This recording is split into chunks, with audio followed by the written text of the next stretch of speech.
Hey guys, out here filming these Meet the Collection videos a little bit in advance.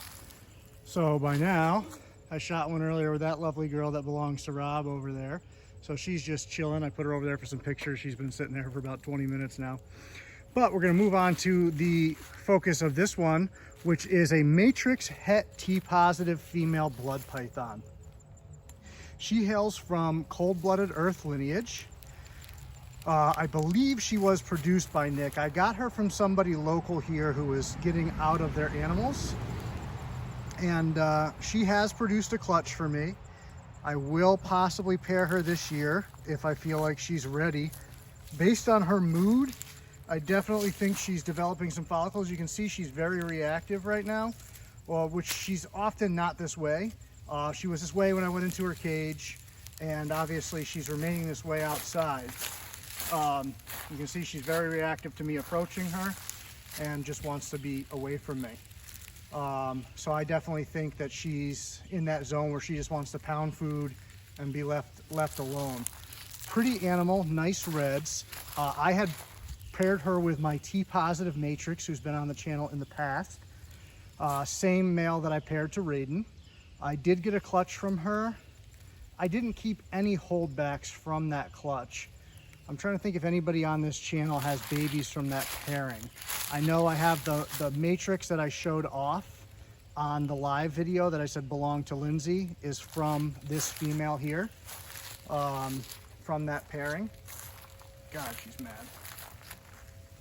So weird to see, you know, an animal that you normally work with that's just fine and how they can just be in a different mood on a given day. Now I was able to pick her up and move her and everything else, but her patience is very limited.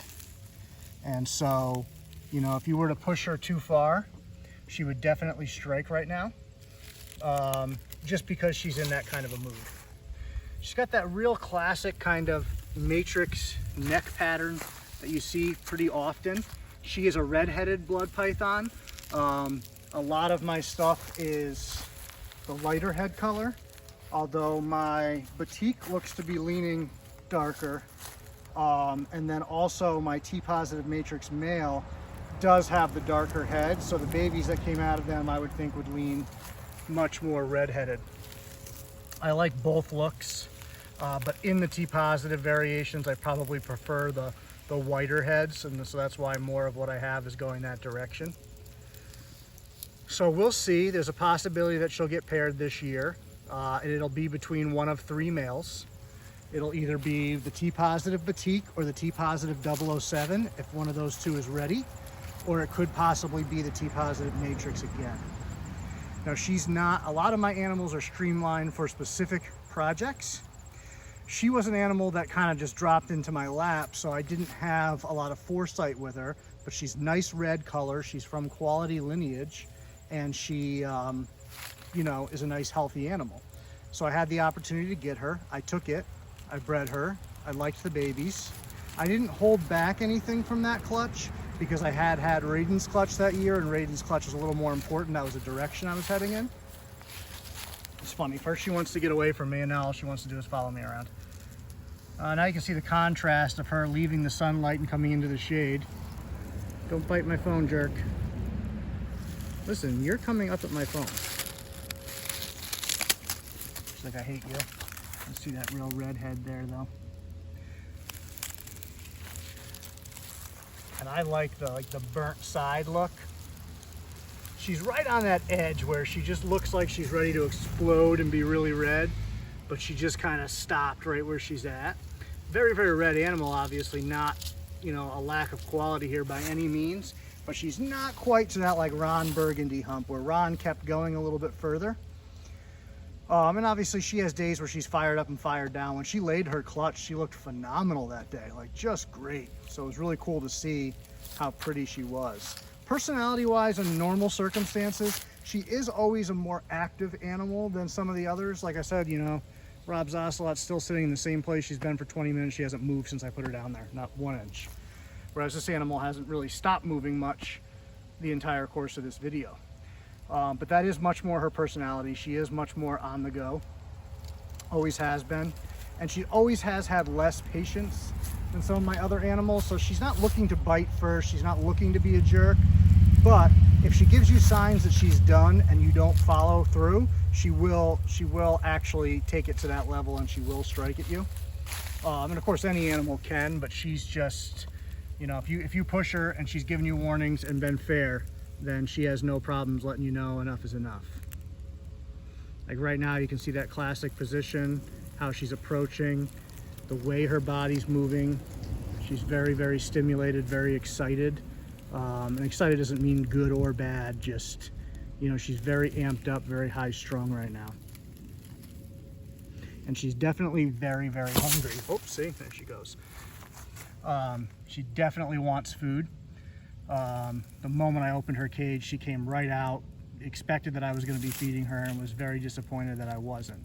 Right now, though, you could see her behavior is more agitated than she is hungry. But believe you me, if I were to put a rat in front of her face right now, she would be all over it. Listen, if you're going to keep coming up to the phone and biting it, it's stupid. Like, you're the one coming up to me. I'm not going up to you. If you fucking nail me right in the ankle, I'd be so mad. Wouldn't put it past her. But yeah, for whatever reason, she's just very, very amped up. And like I said, seasonally they can get this way. So it's not out of the ordinary to see your females that are normally fairly placid be a little more high strung when they start building follicles and when they start getting to that point where they want to breed. She's another one, just went to the bathroom, cleaned herself out. So we'll get a few more meals in her and get her ready. And then we'll determine from there which male I think is ready.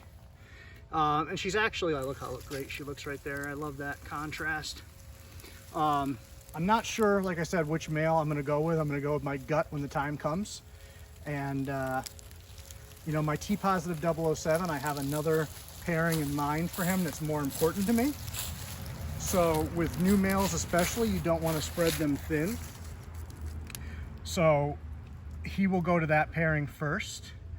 And then I'll probably try another male with her. But if for some reason I pair the T-positive 007 up with that other female and he's not interested in her and nothing's happening after, you know, several introductions, then I might switch it up and try a different female and see if it's just compatibility with her or, you know, maybe he's just not ready. But with a new male, I'm always going to focus on getting the target female first and making sure that she takes, because it's not like ball pythons where you could throw it to 5 or 6 females and get 5 or 6 clutches. Short-tails just don't seem to go that distance. The most that I've ever had any short-tail do was 3, and the only reason that I stretched that male that far is he was the best breeder I've ever had, for 1, and 2, the first female that he was in with, he knocked up within like 2 pairings. And then the second one he knocked up within like 3, so he'd only been paired up a few times.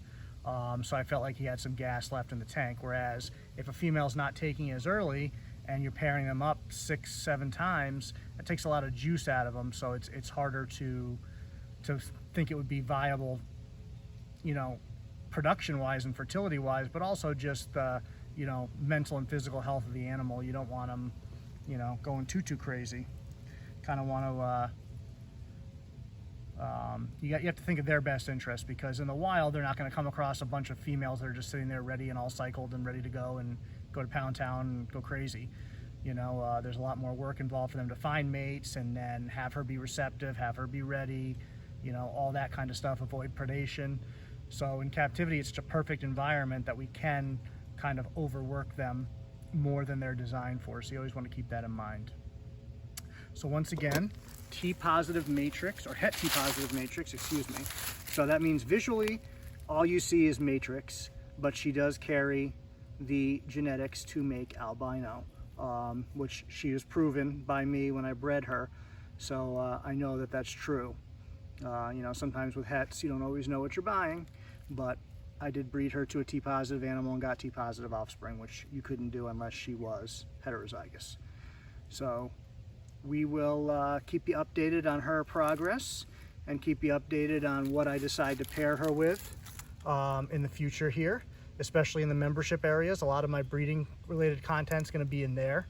I just figure since the people that are in there, are investing and are taking it very serious, I figure some of that more serious conversation will probably be better received in there, whereas people kind of seem to like a little bit more viewability here. And while they enjoy substance, I think if it's more visually based and less substance based, it seems to do better on the general channel. But we'll see what time will tell. So say goodbye to her, and she's super, super sorry for striking at you guys. You can totally tell, can't you? She would never do it again. All I gotta do is move this phone forward about 7 inches and she's coming again. We'll see what happens when I go to put her back in the holding tub to take her inside. But she's usually pretty good with me. She'll open her mouth once in a while and let me know she's annoyed, but she's only struck at me maybe once or twice in the past few years. So we'll see you guys. Thanks for checking it out.